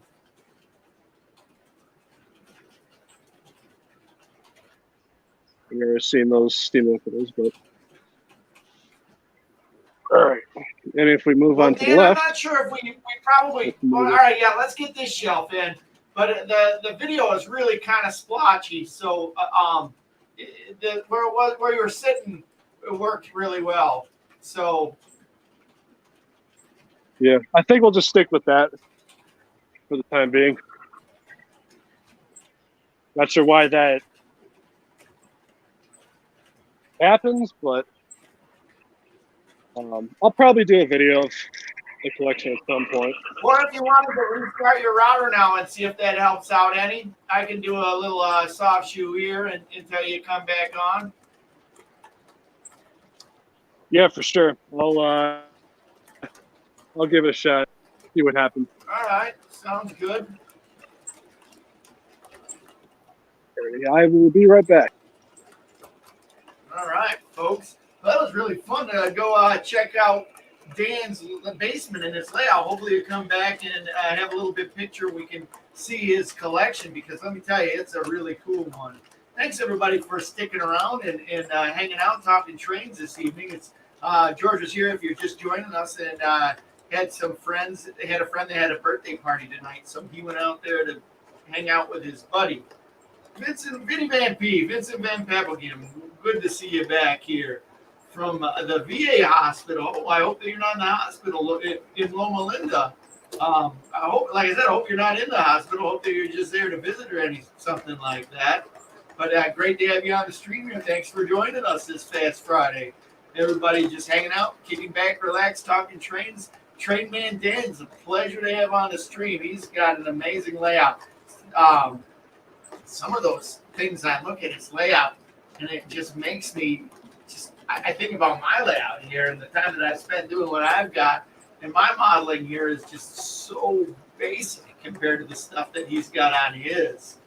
So beautiful out there on the layout. You know, all of the little details. Now, like I said, this layout's toy rail. I mean, what do you guys like? Do you like the toy rail? Do you like the high rail like that? I like it both. I think they both have their place. But I don't think I could ever get to the detail that Dan and his dad have gotten to on that layout. It's just fantastic. It's so beautiful. That's the kind of stuff you see in magazines, am I right? Every time I open up Classic Toy Trains, I see people with their beautifully modeled railroads. But one of the things that he did have on his layout that kind of gave me some ideas is I really like that river that he had that's by the where we saw the streetcar, the river coming through there. That was just really neat. I was thinking that on a part of my layout, as I'm watching that, I'm like, you know, I could put a river in there. It's a part where I'm modeling Yorkville here, and I've been trying to figure out in my mind how I'm going to model a river for Yorkville, because there's a river that splits Yorkville in half called the Fox River. And I was looking at his layout there, and I had an idea on what I'm going to do, so that's good. So, yeah, Isaiah's, both of them are really good as well as traditional. I agree with that. Nothing wrong with a nice, good old-fashioned tubular layout or even a tubular setup on the floor. I think that that's going to be really neat. Western Ohio interurban history. Welcome to the stream. And he says, how do you guys remove ranch sauce from model trains? This is going to be good. I hope this is a joke because I love model train jokes. Come on. Got to tell me how to do it. Yeah, I agree, Mile High Rail. Any layout is good when as long as you have a layout that's up and running. And the hardest part about many of these layouts is simply just getting off the ground, getting it started. I know that this one here that we've got really took a long time to get up and get going. It was one that we had to work for literally a decade before we started rolling with it. But then we got it rolling, and I'm happy that we did get it rolling because I think it's really working out well. I think that if I waited any longer, I'd miss George in the prime years, and I think that I did miss George in the prime years when I should have had him going. But luckily, we had a chance to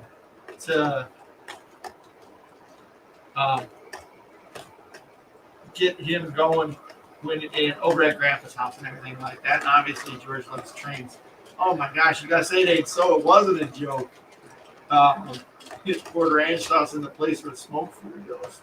Yikes. That's not good. That's not good. Jody Smith says, I was really hoping that when Lionel was releasing some of the scale Polar Express cars that they would release the scale Polar Express Berkshire because people are asking for $5,000 on eBay for them. I saw that too. All right, well, Dan's back in the studio here. I'm gonna pull Dan back up here. But before I do, yeah, it's a matter of taste. Yeah. So Dan's got a beautiful layout. Hopefully, all right, Dan, you're back on, man. Hopefully that'll do it. Let's see what happens.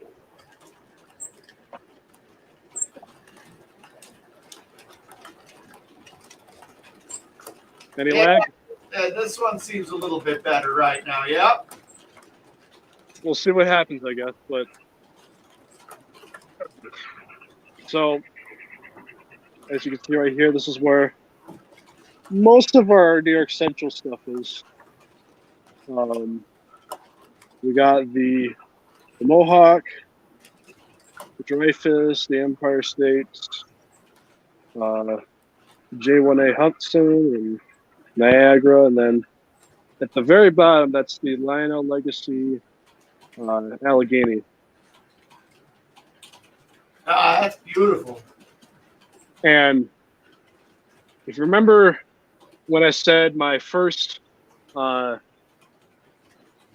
engine, this is the 1990s Reading T1 that they made. And it still runs like a champion. Beautiful. That's neat. And that's neat they got upgraded to TMCC and it runs so well. Oh, yeah. And then above it, we got some Reading and Northern locomotives here. These are SD38s.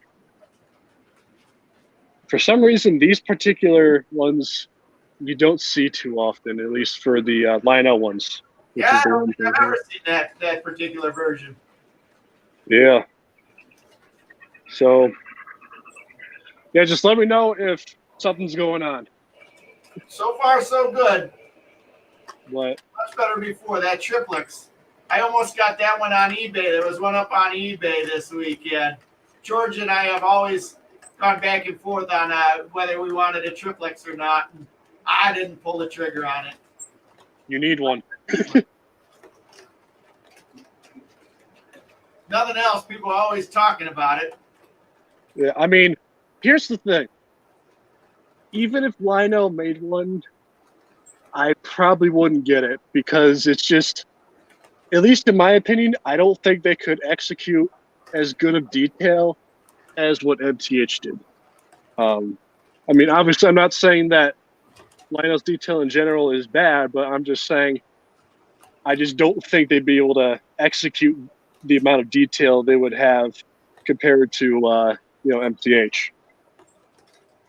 True. 3751, that's nice. That's another favorite of mine is the 3751. Actually, I should probably tell you something. Probably my second favorite railroad is the Santa Fe. Okay. So, as you could probably tell by some of the stuff that I showed you back there. But also got the Vision Line GS4 in the War Baby paint scheme where it's got like the big lettering and stuff. I kind of like this one better than the Vision Line Daylight. I don't know why, it just pops out more to me. But I know people are going to be like, oh, you should like the Daylight better. I'm like, nah, it looks better. You get more war babies. But, all right, so we're going to move farther. All right, while you're doing that, welcome to the stream there, K&R Custom Models. Good to see you. And again, anybody, if you're just coming into the stream and joining us right here, welcome. Smash that like button. You're along the ride with Trainman Dan, checking out his beautiful layout and his beautiful train collection. He's got a YouTube channel. check that out in the link below. Subscribe to his channel because I'm sure you'd appreciate that, wouldn't you there, Dan? Oh, for sure. I always enjoy, seeing a new face around the channel. So feel free to subscribe. Right on, right on. Got a lot of neat content. So, if you're new around GFW Trains, hey, we'd love to have you as a subscriber here at GFW Trains and make my head get big and swell with pride. And also smash that like button if you haven't already. So, all right, what do we got? The next cabinet you got there. All right, I'm gonna try using my rear camera and see if we have any success with that. But so, as you can see, here's some of our NNW engines. We got the 611. This is the Lionel Legacy one. Now, I'm sure some of you know is that when the Lionel Legacy, or the latest Lionel Legacy J came out, it had a pink stripe across, and at least for me, that it kind of turned me off from like running it. But then I think Lionel did some sort of deal where you could get it repainted by Harry Heike, and so we thought about it and we decided, let's do it. And this is how it turned out. And at least for me, I think it did a pretty good job. I know that there's like some other painters that other people go to, but that's just kind of what we did. But yeah, I think that turned out real nice. And if we go down here, we have the Norfolk and Western Y3. We got this one for about $800 or something at York, and it came without like a box or something. And it's such a a neat engine.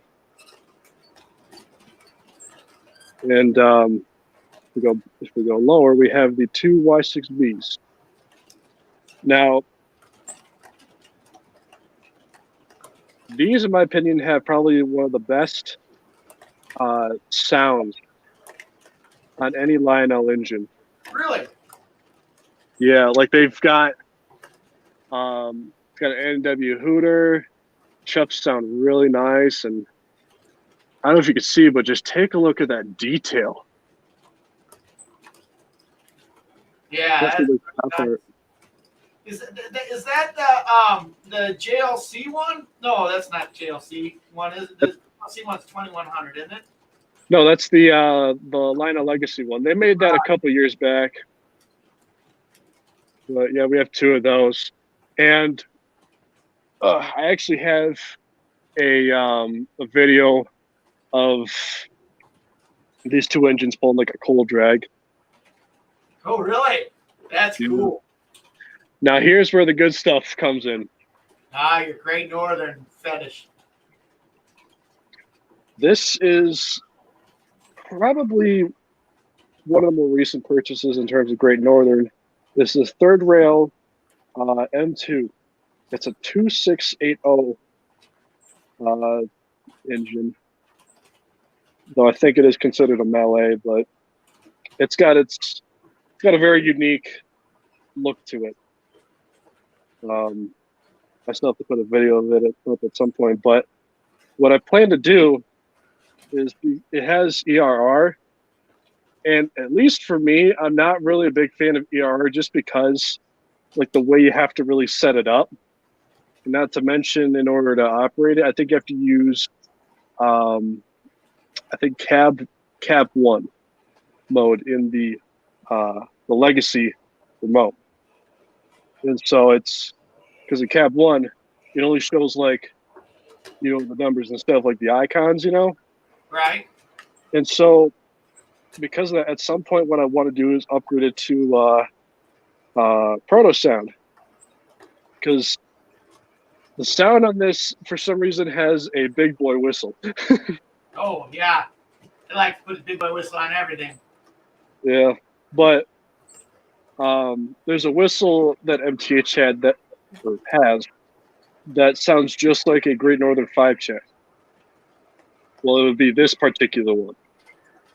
This is the next one we'll be showing you is the R2. Now, believe it or not, these were considered at one time more powerful than the big boy, the R2s. Cool. And I don't know about you, but I find this just such a unique piece. It is beautiful. I didn't tell you that, Train. And then we move upwards. We have the Z6. And I think you mentioned at one point you had one of these. Well, we had one on loan. A buddy of ours bought one, and we had it on our shelf, and we ran it around the layout a little bit. But it only wet my whistle to buy one. You need to get one. That is a neat piece.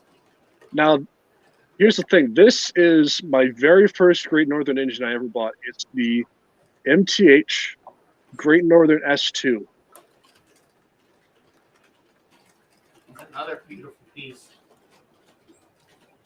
And this one's got like a really nice sound set of it too, but I probably can't show you right now because I have to have like two arms just to disassemble or disconnect the tender. But in the front of it, there's like some really nice pistons or flywheels in front of it that just makes it so unique. And then we got a Great Northern 462 Pacific made by Mth. I also have the Lionel one, though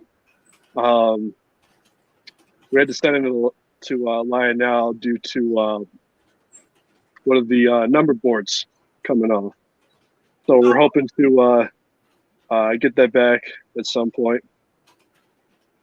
But got some cabooses here. This is a extended vision.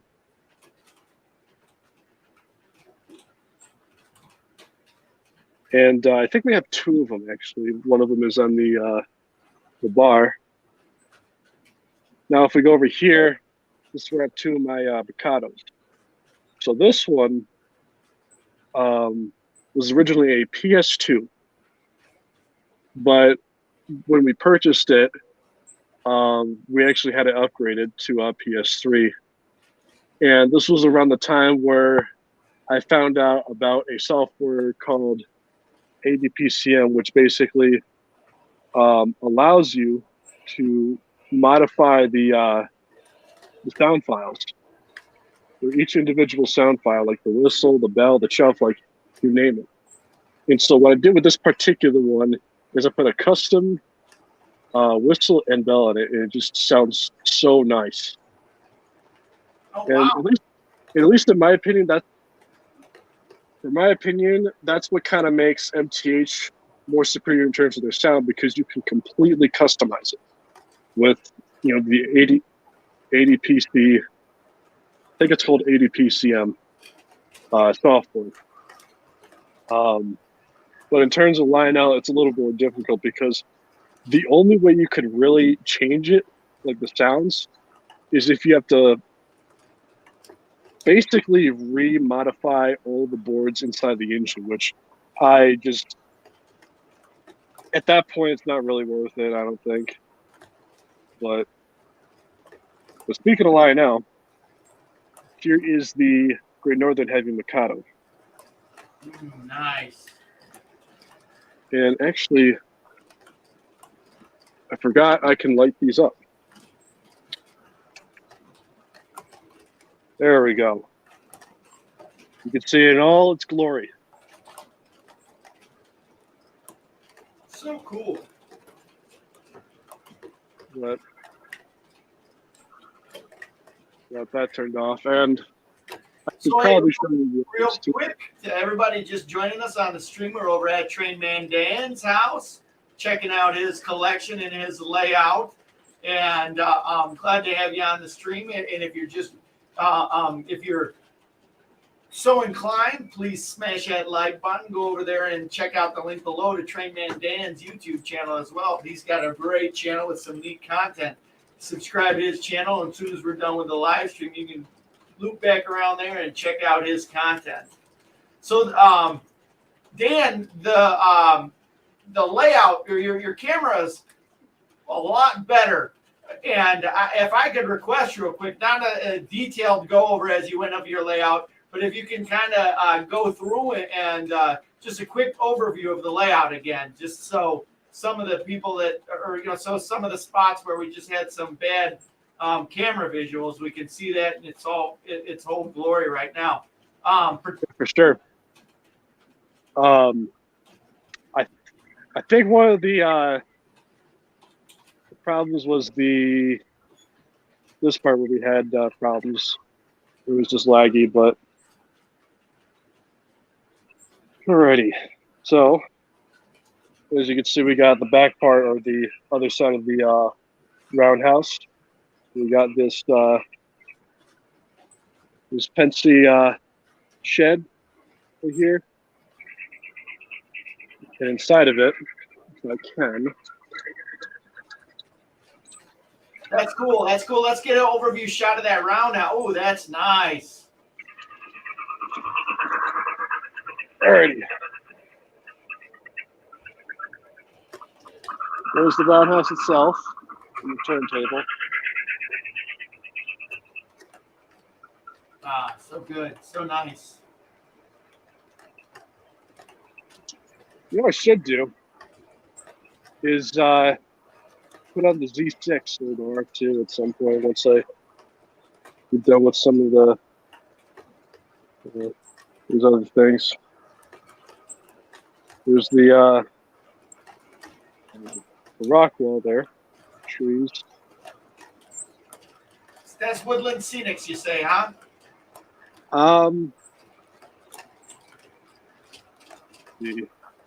Yeah, these trees. Well, Oh, the no, trees no. are Woodland Scenics, but the wall itself is Scenic Express. Scenic Express. Got it. And they got some really nice scenery. If you're ever into creating like more of like a realistic sort of layout, I'd highly recommend Scenic Express. They got some really, really good like ground cover, cosmetics, like you name it. So I'm going to shoot this back out to everybody who's watching right now. Is there anything on the layout that now that the camera work is, or the camera is a little bit better, that you'd like to see again? So let me know so I can let Dan know. That street right there is amazing too. I love that, where the train's rolling around right there. Yeah. Actually, I should also mention, so along with getting Western Maryland number 75, I'm actually thinking of doing a project where I recreate the excursions it does, where it has, I think it has a former Chicago South, like Chicago South Bend. So it's the Chicago South Shore, Chicago Yeah. South Shore and South Bend. Yeah, they have an interurban car that they basically just completely gutted all like the motor stuff and just used it as a passenger car. Oh, really? Yeah, because you could tell, like if you look in some like videos of number 75 pulling like excursions, you can see like the plow and like some of like the parts still under the car that they basically gutted most of the parts in the motor. And then they also have a gondola. Though I'm trying to figure out if it's a 60-foot or 40-foot. I'll have to do some research on that, but let's see. Do you want me to head over back to the city? Yeah, real quick. We'll probably go for about another 5 or so minutes here, Dan, and then we'll call her a night. Yeah, for sure. So, as you can see, the trolleys over there. Oh, very cool.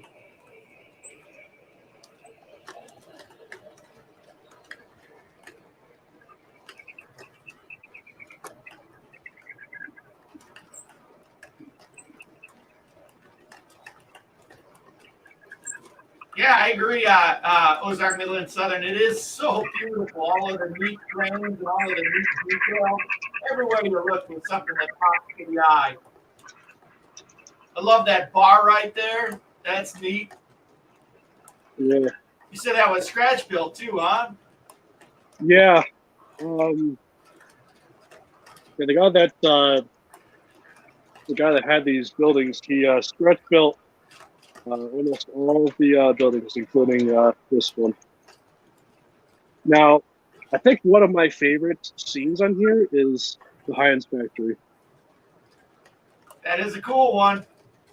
The what I would love to do at some point is have like some smoke coming out of here at some point, but definitely requires some modifications to do that. I think you should have a big ketchup spill. Yeah. Oh, before I forget, I should show you what everything looks like when. Oh, there we go. We had it in for a while.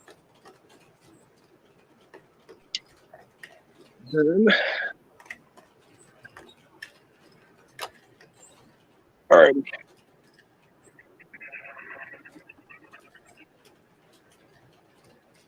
So we got some, got this all lighted up now.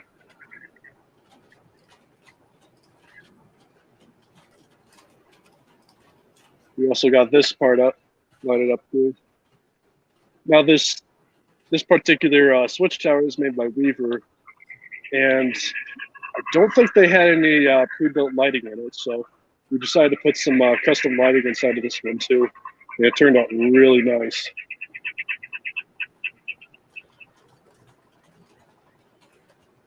And I think the roundhouse has some lighting on it too, but I just, for some reason, I completely forgot where the switch is. There's always another time. Not a problem. Not a problem. Why don't you go back over there? We'll button up the stream here. Dan, it has been so fun seeing your operation there and seeing your layout and getting a chance to visit with you. Good stuff. I'm telling you what. And for those of you that haven't already, make sure that you go to the link below and check out Trainman Dan's YouTube channel, because again, great layout, great guy, great content, so much cool stuff. So much cool stuff. Welcome to the stream, Roy. I'm sorry that we're just buttoning up things here, but you know what? Go ahead and get a chance and go press the replay and check out what you missed. By the way, Wally, you got to come out to Michigan. Oh, I will, man. There's so many guys out there in Michigan that I want to go visit, including yourself. I'll bring the beer, dude. Dude, I am down for that. I'll bring the beer. I'd love to go. I mean, I've met so many fun people from. I've grown up going to Michigan my whole life, and it's neat to meet a whole cadre of train guys out there in Michigan. So, one of these this summer, maybe sometime, George and I have to take a long weekend and head out there and just pop around to everybody that we know and then visit everybody's layouts. We'd love to come up there for one of those open houses for your the Detroit 3-Rail Club. Yeah. Yeah, at least at the moment, it's usually every Friday or Saturday. So it is private invite because we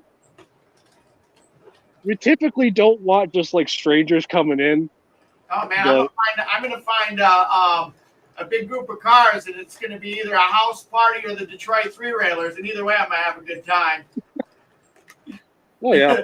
So anyway, yeah, I'm going to come up there. We're going to come up there, and everybody who's just just leaving the stream again, thank you so much for joining us. And please, we've got this hobby that's kind of by nature an insular hobby where everybody is, does it by themselves. And it's really neat that YouTube has kind of opened up the doors and made this a hobby where we've been able to connect up and be able to share, like Trainman Dan coming on the stream tonight and sharing something that he loves. And boy, I love coming over to your house. And guys, let's keep this synergy up. Make sure that we visit everybody else's channels, check out their channels, subscribe their stuff. In fact, if you haven't already, this video. Subscribe to GFW Trains if you like what we've got, our content. Go check out Trainman Dan's channel. So without any further ado, hey guys, thanks for joining us. If you're just joining us now and have missed the beginning, roller back, hit the stuff from the beginning because George was here. You missed George. You missed some great stuff there from Trainman Dan. And again, Dan, thanks so much for coming on the live stream. It's been so great having you. No, thank you. It's a pleasure for me to come on here. Cool. Cool. Really enjoyed it. Well, hey, without any further ado, we'll see you around the roundhouse, everybody. Don't let the caboose hit you on the way out. Later, folks. See ya.